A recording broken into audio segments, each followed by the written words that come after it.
charts, we see the markets react to this. Are the markets out in front? I mean, look at gold just as one example. We've seen the gyrations in gold under 1,300 today. There's the moonshot in gold that we've seen off the announcement. Dr. Harris, these markets seem to be all correlated. Are the markets following the Fed, or is the Fed following the markets as indicator? Well, I think the markets are trying to get ahead of the Fed on this. And again, if you're not going to taper at this meeting, you could make an argument that they won't taper until you get a new chair in next year. Key statement. Do they do this until Neil Sass is selected as chairman of the Fed?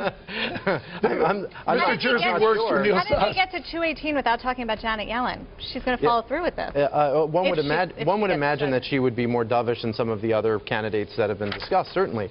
But yeah, Tom's going to show you a chart that I think is probably the most interesting thing out of it. Here's the pro chart. Let's suggest that Yellen's down here. These are all the ducks lined up.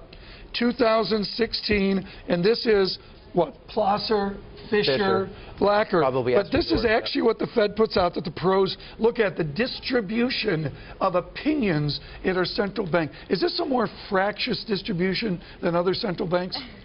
I think it probably is a more fractious distribution. And it's going to be, next year, you've got an interesting situation because you have two regional reserve bank hawks going on the FOMC in February and one hawk coming off. Next year, it's not going to be 1 dissent if they don't want to taper. It's going to be 2 dissents.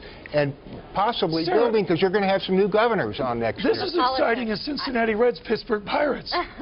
Which would be very exciting. What about Cincinnati Reds, Boston Red Sox? That would be the World Series long shot.